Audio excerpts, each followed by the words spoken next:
How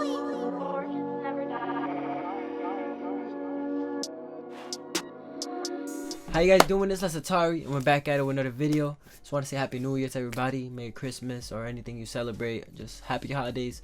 This is the real first tech review of 2022, and it's on a product that I've been using for the last 3 years. Not 3 years, the last 3 months.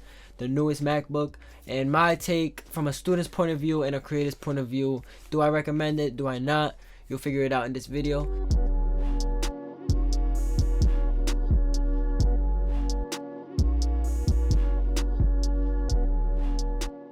Alright, so today we're going to be talking about the MacBook Pro M1, the base model. So it has the M1 Pro chip.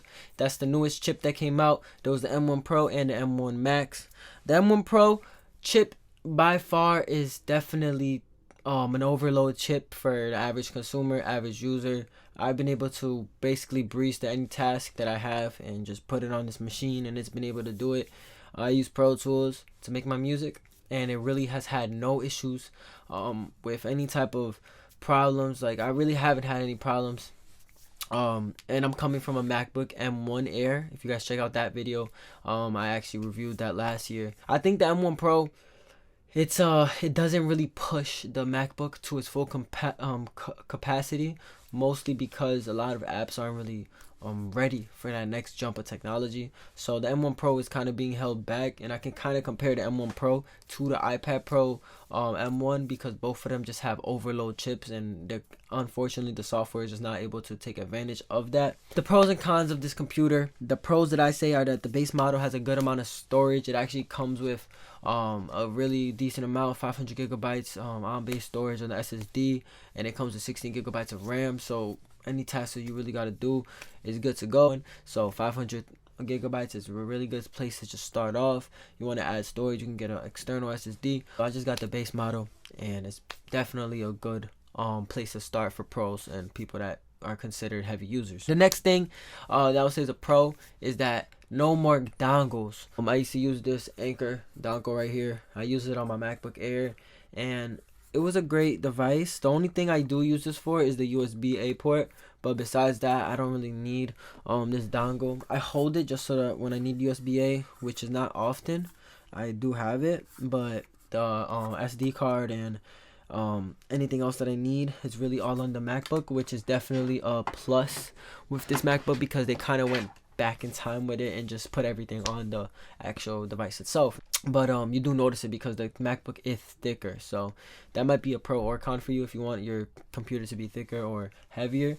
But it definitely is thicker due to the ports being there. Good thing about the dongles is I can just plug in my SSD, and I don't have to worry about saving space for a charger, saving space for another device like a interface, and I can just plug everything in at once, and I don't have to worry about like not taking up all the ports. The next thing I would say is the typing experience on this. Apple has just had some of the best keyboards in the last couple years. Ever since the M1 was dropped in 2020, we've had amazing keyboards, and Magic Keyboard is just phenomenal. This computer is no exception. It's just amazing. I type really good on this. Keyboard definitely is so comfortable. I have small hands, and I don't have like the hugest hands, so typing on this, I'm able to take advantage of all the space. So I would imagine if somebody has bigger hands, they would be able to enjoy this as well because the keyboard is just, your base Magic Keyboard size. Those are really the big 3 pros I would say about the MacBook Pro M1. Really the keyboard, the amount of ports we have, and also the amount of storage that comes in the base model. The last pro I would really say is the performance, but again, I think the performance is really similar to the M1 MacBook Air that I had. So I don't know if that's really a pro. Depending on how far you're pushing your computer, that is a pro, but they're very similar, and the M1 chip has proven to be sufficient for the average consumer and more. Like, you can have a MacBook Air and still not being used to the full potential, so it's definitely an overload chip.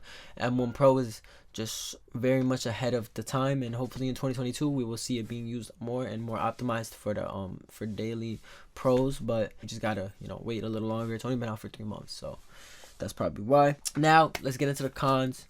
The cons, I feel like for the average person, will outweigh the pros. The first con I have about this computer is the cost.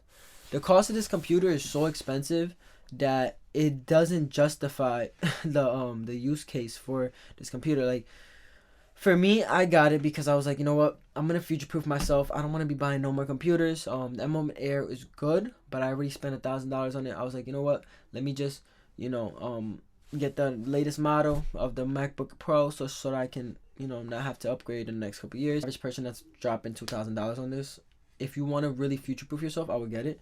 But if you already have a MacBook Air, you have a MacBook Pro M1, definitely that's more than enough for you. It depends on your use case. Again, if you're a heavy user and you want to take advantage of the new features that comes on this, definitely do that. But besides that, I don't really see the use for that due to the cost. The cost is just very expensive. The apps are still not optimized. This is another con that I would say, is that the apps are still not optimized. So the reason why I'm saying this is another con is because we aren't able to really take advantage of the M1 Pro chip. So, the M1 itself is not even being taken advantage to the full potential yet. So you can only imagine M1 Pro and M1 Max probably are not being used to their full potential. But in the coming years, they're probably gonna show how ahead of time they were, similar to like how the iPhone 10 came out 5 years ago, but it's still a very good machine. So I would say, it's not being pushed to the limits, but that's a good thing, because I guess it's gonna give it more time to grow and people to work on apps and optimize them specifically for the M1 Pro and the M2 that might come out in the future. Those are my two biggest cons, is that it's overkill specs and the cost of this machine. Those are two cons that I say will probably outweigh the pros that I named before, because most people, they can't even afford the base model a MacBook Air, and then to have to jump even double that to get a MacBook Pro, I don't know if that's a great investment for some people, and for some people that's an amazing investment. For me, I think this was a great investment. I'm using it for school, for music, I'm using it for everything. So for me, I think it's a great investment. But for the average person who's not doing those things and just typing essays and things like that, I do not think this is the machine for you.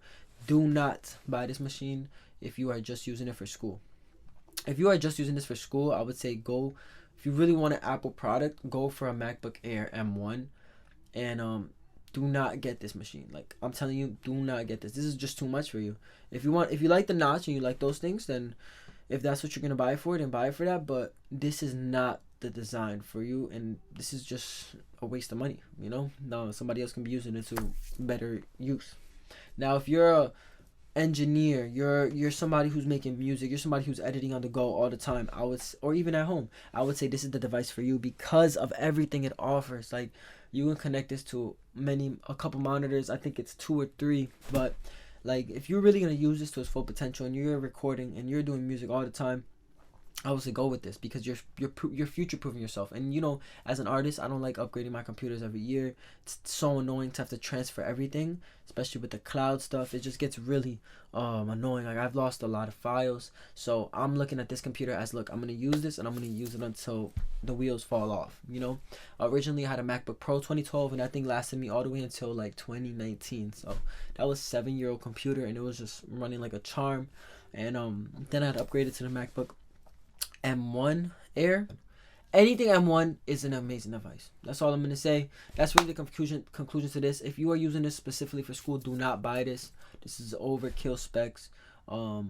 Unfortunately, Apple's not using it to the full potential, and developers are starting to get used to this new technology. It's not unfortunate. It's just that technology is moving really fast, so developers got to move with it. So if you are a student and you're trying to be on a budget, this is not the device for you. But if you are an artist, a creative, any of those things, a photographer, a videographer, this is the device for you. And I would say, you're getting what you pay for. The quality of this is going to last you for years to come. Apple has proven to be a company that takes care of devices. If you are creative, I would say do more research, but don't just take what I say. Take what I say with a grain of salt, because again, everybody's use case is different. For me, I found this a useful device and a useful tool, but for the cost and everything, it might not be the best option for you. So definitely look into this, but again, take what I said with a grain of salt. Take everything into consideration, and I hope that this video helps you kind of get a decision and what you should do, and if this device is for you. So anyways, guys, I hope you guys enjoyed this video. The M1 MacBook Pro 2021. Definitely a great device, but it's not for everybody. I'm Satari, guys. Thank you guys for watching this.